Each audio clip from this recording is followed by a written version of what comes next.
Assalamualaikum warahmatullahi wabarakatuh. Perkenalkan, nama saya Tri Mulia Pertiwi dengan NIM 2311 1326 dengan mata kuliah pembelajaran.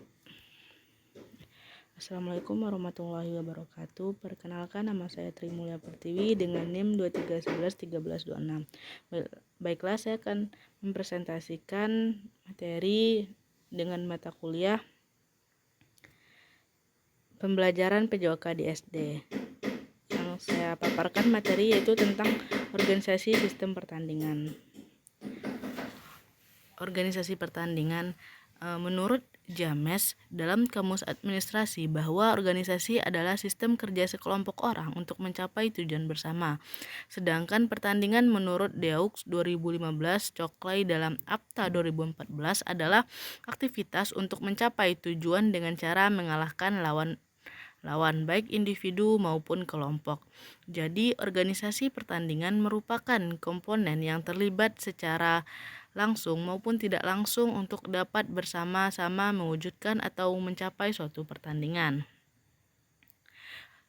Pentingnya organisasi dalam pertandingan. Yang pertama itu organisasi pertandingan membantu menyusun struktur dan peran setiap panitia agar acara berjalan dengan lancar. Yang kedua, pengorganisasian mencangkup perencanaan, pelaksanaan, dan evaluasi pertandingan. Yang ketiga itu meningkatkan efisiensi dan efektivitas. Struktur kepanitiaan dalam organisasi. Yang pertama itu ketua pertandingan. Ketua pertandingan ini bertanggung jawab atas seluruh kegiatan mulai dari proses perencanaan hingga pelaksanaan. Yang kedua itu wakil pertandingan, membantu tugas ketua serta menggantikannya jika ketua berhalangan hadir. Yang ketiga, sekretaris. Sekretaris ini bertugas mengelola administrasi pencatatan dan pelaporan acara. Yang keempat itu bendahara. Bendahara ini mengatur pemasukan dan pengeluaran dana agar pertandingan berjalan lancar. Yang kelima, panitia hakim atau komisi disiplin.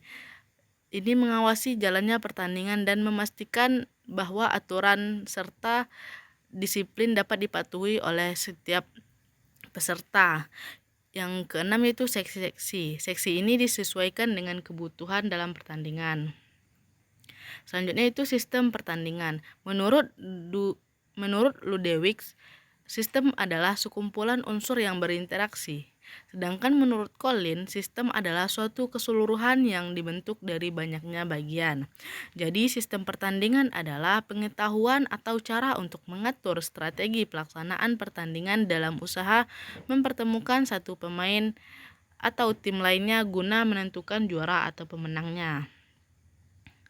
Selanjutnya sistem pertandingan yang pertama itu sistem gugur. Sistem gugur adalah sistem yang mengatur pelaksanaan pertandingan, di mana peserta yang kalah tidak berhak mengikuti pertandingan selanjutnya.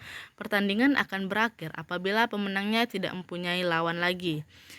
Adapun keuntungan dari sistem gugur, yang pertama itu dapat diikuti banyak peserta, serta menghemat waktu, biaya, dan petugas. Adapun kerugian dari sistem gugur, yang pertama itu peserta merasa kurang puas karena peserta ini hanya memiliki satu kali kesempatan dalam pertandingan.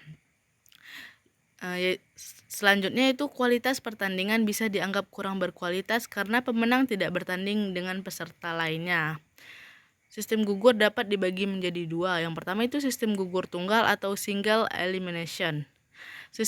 Sistem gugur tunggal murni, sistem gugur dine by, sistem gugur dengan sedet atau unggulan, sistem gugur dengan sisipan. Yang kedua itu sistem gugur rangkap atau double elimination.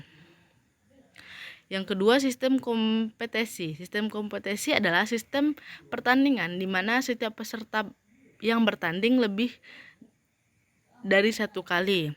Maksudnya itu setiap peserta bertanding ini bisa melakukan pertandingan lebih dari satu kali. Sistem ini memberikan kesempatan bagi peserta untuk tetap bertanding meskipun mengalami kekalahan. Sistem kompetisi dapat dibagi menjadi dua. Yang pertama itu sistem setengah kompetisi. Setiap peserta hanya bertanding satu kali dengan lawan jenis. Biasanya digunakan jika jumlah peserta banyak dan waktu pertandingan itu singkat. Yang kedua itu sistem kompetisi penuh. Setiap peserta bertanding 2 kali dengan lawan yang sama, yaitu kandang home dan tandang away. Digunakan dalam liga atau turnamen yang panjang untuk memastikan keadilan kompetisi. Adapun keuntungan sistem kompetisi, yang pertama itu setiap peserta memiliki kesempatan bertanding dengan peserta lainnya. Kualitas dan kemampuan peserta benar-benar teruji serta digunakan sebagai ajang untuk mengukur kemampuan pemain secara objektif. Adapun kelemahan dari sistem kompetisi, yang pertama itu waktu pertandingan relatif panjang, membutuhkan banyak peralatan, biaya, serta tenaga. Yang ketiga, potensi kecurangan seperti main suap bagi peserta yang sudah aman dalam klasemennya. Adapun faktor-faktor yang harus diperhatikan dalam sistem kompetisi. Yang pertama itu jumlah peserta tidak boleh terlalu banyak. Yang kedua, kualitas peserta harus seimbang. Ketiga, jenis kejuaraan seperti daerah atau nasional. Yang keempat, penentuan peringkat secara keseluruhan. Dan yang terakhir itu kesiapan kondisi seperti biaya, lapangan, dan perlengkapan. Yang kelima itu penentuan juara dalam sistem kompetisi. Berdasarkan cabang olahraga terbagi menjadi 3, yaitu cabang olahraga ditentukan dengan menang dan kalahnya, cabang olahraga dengan sistem kemenangan, dan cabang olahraga memungkinkan hasilnya imbang. Yang kedua itu berdasarkan nilai terbanyak. Yang ketiga itu sistem kombinasi. Sistem kombinasi adalah sistem yang menggabungkan dua sistem pertandingan, gugur dan kompetisi menjadi satu sistem dengan tujuan yaitu untuk lebih meningkatkan daya tarik kejuaraan dan mempertimbangkan faktor teknis atau kesepakatan panitia dengan peserta. Sistem kombinasi dapat dibagi menjadi, yang pertama itu bentuk sistem kombinasi. Babak awal menggunakan sistem setengah kompetisi, lalu babak berikutnya dengan sistem gugur.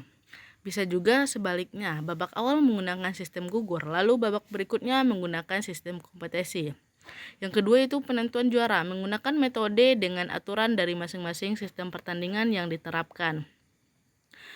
Selanjutnya kita masuk ke materi tentang kebugaran jasmani. Perbedaan antara komponen kebugaran jasmani yang berhubungan dengan kesehatan dan keterampilan. Kita masuk ke definisinya. Definisi dari berhubungan dengan kesehatan yaitu kemampuan fisik yang mendukung kesehatan tubuh secara umum dengan mencegah risiko penyakit. Definisi dari berhubungan dengan keterampilan yaitu kemampuan fisik yang mendukung performa gerakan dalam aktivitas olahraga atau keterampilan tertentu. Fokus utama dari berhubungan dengan kesehatan secara tubuh keseluruhan termasuk daya tahan dan fungsi organ. Sedangkan fokus utama dari berhubungan dengan keterampilan yaitu performa fisik dalam aktivitas yang memerlukan kecepatan, ketangkasan, dan koordinasi. Yang ketiga, komponen utama dari berhubungan dengan kesehatan. Yang pertama itu daya tahan kardiorespiratori, jantung dan paru-paru, kekuatan otot, fleksibilitas atau kelenturan, serta komposisi tubuh. Sedangkan komponen utama dari berhubungan dengan keterampilan yaitu kecepatan, kelincahan, keseimbangan, daya ledak otot, dan kecepatan reaksi. Yang keempat itu contoh aktivitas dari berhubungan dengan kesehatan, yaitu berjalan, berlari, berenang untuk meningkatkan daya tahan jantung dan paru-paru. Adapun contoh dari aktivitas berhubungan dengan keterampilan yaitu bermain bulu tangkis, koordinasi, senam lantai, keseimbangan, atau sprint kecepatan. Terakhir itu manfaat utama dari berhubungan dengan kesehatan. Meningkatkan kesehatan umum, mencegah penyakit kronis seperti diabetes dan hipertensi. Sedangkan manfaat utama dari berhubungan dengan keterampilan meningkatkan performa dalam olahraga atau aktivitas yang membutuhkan keterampilan khusus. Selanjutnya kita akan masuk ke materi aktivitas fisik. Kita akan masuk terlebih dahulu ke pengertian dari aktivitas fisik. Aktivitas fisik adalah setiap gerakan tubuh yang dihasilkan oleh otot rangka guna meningkatkan pengeluaran energi. Aktivitas ini mencangkup berbagai bentuk seperti olahraga, pekerjaan rumah tangga, berjalan kaki, ataupun aktivitas sehari-hari lain yang melibatkan pergerakan tubuh. Manfaat aktivitas fisik secara teratur. Kita akan melihat dari manfaat fisik seperti meningkatkan kebugaran jantung dan paru-paru, menguatkan otot dan tulang, meningkatkan fleksibilitas dan keseimbangan tubuh, serta mengurangi risiko penyakit kronis seperti diabetes, hipertensi, dan penyakit jantung. Kita lihat dari manfaat sosialnya, yaitu meningkatkan interaksi sosial saat berolahraga bersama, serta membangun kerjasama dalam aktivitas tim. Dari manfaat dari segi mental dan emosional, yaitu mengurangi stres dan kecemasan, meningkatkan suasana hati dan mengurangi risiko depresi, meningkatkan kualitas tidur, serta meningkatkan rasa percaya diri.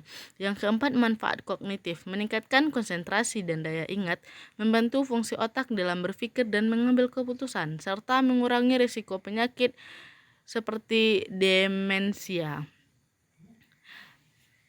Adapun aktivitas fisik yang direkomendasikan bagi orang dewasa. Menurut Organisasi Kesehatan Dunia (WHO) dan Kementerian Kesehatan, orang dewasa yang berumur 18 sampai 64 tahun disarankan melakukan aktivitas fisik dengan jumlah sebagai berikut. Yang pertama yaitu aktivitas fisik aerobik. Ini minimal 150 sampai 300 menit per minggu dengan intensitas sedang, misalnya berjalan cepat, bersepeda santai, atau berenang ringan.